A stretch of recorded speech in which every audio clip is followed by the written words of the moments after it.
Assalamualaikum warahmatullahi wabarakatuh, Ustaz. Ya, Semoga Ustaz dalam perlindungan Allah dan sehat selalu. Allah muliakan Anda. Saya mau tanya Ustaz, apa amalan terbaik di bulan Ramadan dan apa saja tanda-tanda puasa yang diterima oleh Allah Subhanahu wa taala? Dan satu lagi Ustaz, mohon promosikan channelku agar Baik. Ya. Baik, bismillah. Teman-teman dimanapun Anda berada, saudara-saudariku yang mungkin terhubung, baik di Indonesia, dari Medan, Lombok, Bengkulu, Palangkaraya, yang saya cintai, dan saudara-saudariku yang di Malaysia, juga beberapa negara yang bergabung. Ada pertanyaan, apa amalan terbaik Rasulullah SAW di bulan Ramadan? Dan ciri-ciri puasa seseorang diterima oleh Allah Subhanahu wa taala. Hadis riwayat Ibnu Abbas radhiyallahu taala anhuma, dari Nabi sallallahu alaihi wasallam, bersumber dari Nabi sallallahu alaihi wasallam ketika diamati oleh Ibnu Abbas, disampaikan kana Nabi sallallahu alaihi wasallam ajwadan nas wa ajwadu ma yakunu fi Ramadan. Adalah Nabi sallallahu alaihi wasallam itu orang paling baik, dermawan, dan bertambah kedermawanannya saat tiba Ramadan. Ya, kalau jud itu umumnya ke harta. Ya. Yang kedua, beliau menambah bacaan Qur'annya. Ya. Hina yalqahu Jibril fi kulli lailatin min Ramadan. Khususnya ketika Jibril datang setiap malam Ramadan, itu bertadarus dengan Nabi sallallahu alaihi wasallam. Ya, dua. Jadi satu hadis ini menunjukkan dua amalan. Satu, sedekah. Yang kedua, bacaan Al-Qur'an. Tiga, hadis riwayat Muslim dari Ibnu Umar radhiyallahu taala anhuma, nomor hadis 749. Kalau beda kitabnya, dicek rawinya, riwayatnya. Nabi menerangkan salatul laili mathna mathna wa idza khasyiya ahadakumul fajra falyutir rak'atan wahidah. Bangun malam itu salat malam, tunaikan 2 rakaat sampai tak ada batas. Jika khawatir fajar tiba, maka tunaikan 1 rakaat witir. Cepat tutup. Terkait dengan Ramadan ada hadis khusus, ya, yang langsung diriwayatkan statusnya sahih. Statusnya sahih. Bahkan amalan salat malam ini redaksinya itu diserupakan identik dengan redaksi puasa. Ya, saya ulang ya. Redaksi ini amalan malam serupa dengan redaksi puasa. Yang puasa, man shama ramadhana imanan wa ihtisaban ghufira lahu ma taqaddama min dhanbi. Siapa yang menunaikan puasa dengan penuh keikhlasan dan dia sering mengoreksi dirinya saat puasa itu, ya, karena imannya kepada Allah, diampuni dosa-dosa yang telah lalu sampai di hari dia puasa itu. Itu punya dosa berapa banyak? Sama dengan saya, banyak. Gak terhitung kan? Masuk kita Ramadan, di situ kita tunaikan karena Allah. Salah satu cirinya kita koreksi, introspeksi kurangnya apa, salahnya apa. Terus banyak istighfar, tunaikan, berusaha ikhlas puasa. Begitu kita mengingat dosa, istighfar, jatuh air mata kita, ampunan diturunkan oleh Allah sampai hari itu. Kalau antum meninggal pas di hari itu, dosa udah gugur, dapat langsung pahala puasa. Dosa 0, pahala muncul. Mau? Insyaallah hari pertama langsung meninggal. Kalau tiba ajal, kalau tidak ya belum tentu. Ya, nah, kalau puasa siang malam, siang, nggak ada puasa malam. Ya, awas, ini penting saya katakan. Tsumma atimmus shiyama ilal lail. Al-Baqarah 187. Sempurnakan puasa itu sampai ila muqaddimatil lail. Pembuka malam. Pembuka malam itu maghrib. Kalau sudah masuk malamnya namanya isya. Nah, awas, ini penting saya sampaikan karena ada yang terlampau soleh puasa sampai isya. ada satu sekte itu puasa sampai isya, itu terlampau soleh. Nabi aja buka maghrib, dia Nabi bukan puasa sampai isya. Ya. Nah, jadi karena puasa siang, yang kedua ada amalan malam. Redaksinya sama persis dengan yang tadi, cuman berubah wujud amalannya. Ya, apa amalannya? Man qoma Ramadhana imanan wa ihtisaban ghufira lahu ma taqaddama min dhanbi. Puasa siang, ente diampuni siangnya. Apakah langsung seketika peluang dosa hilang? Belum tentu, karena setannya pun tidak berhenti sebelum Anda meninggal. Gitu. Boleh jadi siangnya diampuni, sampai maghrib tuh diampuni dosa. Habis maghrib keluar gibah. Siapa sih yang ngadan jelek banget? Mau jelek banget ya, baru diampuni dosa dan muncul lagi tuh. Ya. Ya. Ah, itu. Bagaimana cara menutupnya? Man qama Ramadhan. Siapa yang bangun malam? Nah, bangun malam di Ramadan, qiyam Ramadan. Ya, tunaikan dengan tenang, nikmat, sehingga ada sentuhan ke jiwa, ke roh. Roh itu bahasa Arab. Ya, Quran surah ke-17 ayat 85. Yas'alunaka 'anir ruh. Qul ruh min amri rabbi wa ma utitu minal ilmi illa qalil. Roh itu ya dari kata roh ya roh. Ya. Nah, kalau Anda mendapatkan sesuatu yang berdampak pada roh, enak, tenang. Misalnya duduk dulu, itu sholatnya berpengaruh pada jiwa, gitu kan? Nah, itu disebut tarwihah namanya. Tarwihatun. Jadi saat sholat ada getaran ke jiwa enak, terus istirahat sebentar, sholat lagi, tarwihah. Kalau berkali-kali dijamakan namanya tarawih. Nah, kan? Baik, malam Ramadan ada sholat apa? Tarawih. Nah, tarawih itu sifatnya. Jadi tunaikan sholat itu dengan tenang. Ya, ada dampak ke jiwa, itu maksud tarawih. Ya. Jadi kalau kita punya getaran ke jiwa, tenang, nyaman, nah itu sifatnya disebut apa? Tarawih. Kalau dalam sholat itu sampai kita tobat, sujud, doa, begitu tobat jatuh air mata, diampuni dosa sampai malam itu. Dari semua perjalanan hidup kita sampai di situ. Nah, itu disebut tarawih. Nah, jadi jangan tergesa-gesa. Ya, ada orang sholat 11 rakaat 1 jam. Masa yang 23 7 menit?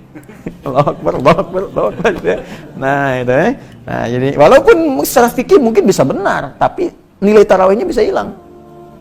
Secara fikih mungkin bisa benar, bacaan cepat mungkin bisa saja. Tapi nanti ada beberapa bagian-bagian yang hilang. Tumanina apa dan sebagainya. Ya, nggak usah jauh-jauh, Nabi aja kan nggak begitu gitu. Ya, pelan-pelan. Nah, kembali kepada tadi, jadi amalan apa yang dikerjakan saat Ramadan? Kita rinci tadi. Ya, masih ingat yang pertama tadi kan ada 2, sedekah. Ya, karena itu siapkan dari sejak sekarang. Tabungan kita pelan-pelan. Tidak harus uang, makanan ya. Yang kira-kira nanti bisa dikonsumsi. Sekarang banyak saudara-saudari kita terdampak dengan situasi sekarang itu.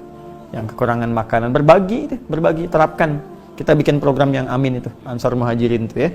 Alhamdulillah teman-teman dimanapun Anda berada, kami telah kirimkan bagian pertama ke saudara-saudari kita Indonesia yang ada di Malaysia, sudah sampai, semoga bermanfaat. Dan juga untuk teman-teman kita coba bersabar ya dalam situasi ini. Saya sarankan semua yang Allah titipkan sehingga terasa lebih. Bukan kaya, ingat. Awas ya, awas, yang kaya itu Allah, Anda cuma dapat titipan. Dan itu dihisab oleh Allah Subhanahu wa taala. Jadi sebelum itu dipindahkan pada orang lain, gunakan secara baik ya untuk memberikan kebaikan kepada keluarga kita, keluarga terdekat dan yang jauh, samping-samping kita. Bersinergi. Nah, kata Nabi, ayo berbagi saat Ramadan walaupun cuman sehirup air, 1 kurma. Ya, itu bahasa majas ya. Jangan gini misalnya aqua 1 sedot, udah ini kan kok cuma sedot ya, hadis Nabi tidak. Ya, jadi itu majas kiasan ya, batas kiasan lah. Jadi walaupun air kita bagikan ya, kurma kan kurma nggak harus dimasak dulu lagi ya. Jadi bisa langsung, tapi yang matang. Ya, jangan kurma yang mentah itu kan. Oh ini kok mentah ya, tunggu sampai buka mungkin matang kan. Tidak begitu. Ya, jadi kasihkan yang bisa dikonsumsi. Jadi 1 sedekah, nilainya tinggi. Kemudian Quran. Ya, Nabi aja sampai hatam Ramadan itu sekali. Ketika akan wafat 2 kali hatam. Ya, tadarus, pahami artinya ya dengan baik, baca dengan bagus. Yang ketiga tadi salat malam, hidupkan. Ya, itu amalan diantara yang dianjurkan Nabi Sallallahu Alaihi Wasallam. Dan ada kalimat muhasabah. Muhasabah itu introspeksi diri, ya, minta ampunan dari dosa. Yang kelima memperbanyak doa. Perbanyak doa itu ada di Quran surah kedua dalam rangkaian ayat Ramadan ayat 186. Memperbanyak doa pada Allah. Taubat, perbanyak doa. Nanti ada buku saya tentang makna ayat puasa. Itu membahas ayat puasa dari ayat Al-Baqarah 183 sampai 187. Dan setiap hurufnya. Saya ayyuhalladzina amanu, ya berapa kali disebutkan di Quran, maknanya apa dan sebagainya sampai ayat 187. Jadi secara singkat itu amal-amalannya. Yang terakhir, apa tandanya puasa seseorang diterima oleh Allah Subhanahu wa taala? Tanda paling singkatnya ada perubahan pada nilai takwanya. Itu yang disebutkan secara langsung dalam ayat 183 di surah Al-Baqarah di ujung ayatnya. Ya ayyuhalladzina amanu kutiba alaikumussyam kama kutiba alal ladzina min qablikum la'allakum tattaqun. Hai orang-orang beriman, diwajibkan atas kalian menunaikan ibadah puasa seperti orang dulu pernah menunaikannya. Tujuan puasa itu supaya kalian menjadi orang takwa. Orang takwa. Kemarin saya bahas kan di pertemuan yang lalu. Apa manfaatnya jadi orang takwa? Bisa banyak bahagia. Wattaqullaha la'alakum tuflihun. Apa manfaat takwa? Bisa mudah hidup. Wa may yattaqillaha yaj'al lahu makhraja. Rizki mudah, wa yarzuqhu min haitsu la yahtasib. Ilmu meningkat, wattaqullaha yu'allimukumullah. Dosa diampuni, ya. Yukaffir anhu sayyiati. Jadi dihapuskan dosa-dosa, itu orang takwa. Nah, jadi kalau dia berhasil puasanya, maka ketakwaannya meningkat. Apa ciri takwa itu? Kembali ke Al-Baqarah yang kemarin kita kaji. Keimanan meningkat, salat menjadi rajin, alladzina yu'minuna bil ghaib, ya wa yuqimunas shalah, salatnya jadi rajin. Sebelum puasa, mohon maaf, hanya yang fardu-fardu. Saat puasa dilatih menunaikan sunnah. Gini. Anda makan tiap hari pakai kerupuk selama sebulan. Selesai. April selesai, kerupuk sampai 30 hari. Bulan Mei pertama kali makanan saya hidangkan, cuman kerupuknya saya nggak kasih. Kira-kira komen pertama apa? Mana kerupuknya? Ada kerinduan kan? Sekarang selama 30 hari Anda mengamalkan ini. Malam sholat malam 30 hari terus baca Quran. Jadi menurut saya aneh kalau selesai Ramadan nggak ada yang rindu dengan amalan itu. Pasti akan ketahuan. Makanya puasa itu luar biasa. Dahsyat puasa itu. Puasa itu sangat dianjurkan oleh para ulama melihat pada asarnya, dampaknya. Di puasa itu satu-satunya amalan yang bisa menggabungkan amalan-amalan lain sekaligus mencegah orang berbuat dosa saat puasa. Ya, coba saat tidak puasa ada orang minta belum tentu diberi padahal depan mata. Saat puasa jangankan di depan mata, yang tak kelihatan di data berapa fakirnya di sini, berapa miskinnya, pengen sedekah fitrah. Saat tidak puasa, jangankan sholat sunnah, sholat fardu tertinggal masih biasa bagi sementara orang. Saat puasa, jangankan sholat fardu tertinggal sunnah, gelisah. Betapa banyak ibu-ibu, mak-mak dulu dan sekarang, rebutan saf pertama untuk tarawih, sampai nyimpan sejadah. Ya, mengkapling tempat dengan sejadah untuk tarawih, bukan isanya. Ya, punten abi di dieunya itu untuk tarawih itu. Ya. Apa hukum tarawih? Sunnah kan? Tuh. Tapi berdampak nggak setelah itu? Ya. Dan puasa itu bisa mencegah orang maksiat. Orang korupsi bisa libur dulu puasa. Pencuri nggak nyuri dulu. Ya. Pembohong nggak bohong dulu. Karena ada dorongan dalam jiwanya, takut batal minimal puasanya. Setelah puasa, hilanglah kebiasaan buruknya itu. Makanya saya sering katakan, pemarah pun saat puasa itu bisa nggak marah. Antum pemarah misalnya, marah, buka jam 6 kurang seperempat, ada yang provokasi, dasar begini. Diam aja antum. Istri nanya, Pak, tumben gak marah? Habis maghrib tar. Nah itu ya, nah, jadi ciri-ciri puasa itu bertambah ketakwaan dengan ukuran amal saleh. Karena takwa tidak disebutkan dalam Al-Quran kecuali bersanding dengan amal saleh. Ya, puasa ujungnya takwa, haji dibuka dengan takwa. Al-hajju asyhurun ma'lumat faman farada fihinnal hajja fala rafatha wala fusuqa wala jidala fil hajj wa ma taf'alu min khairin ya'lamuhu Allah wa tazawwadu fa inna khairaz zadit taqwa.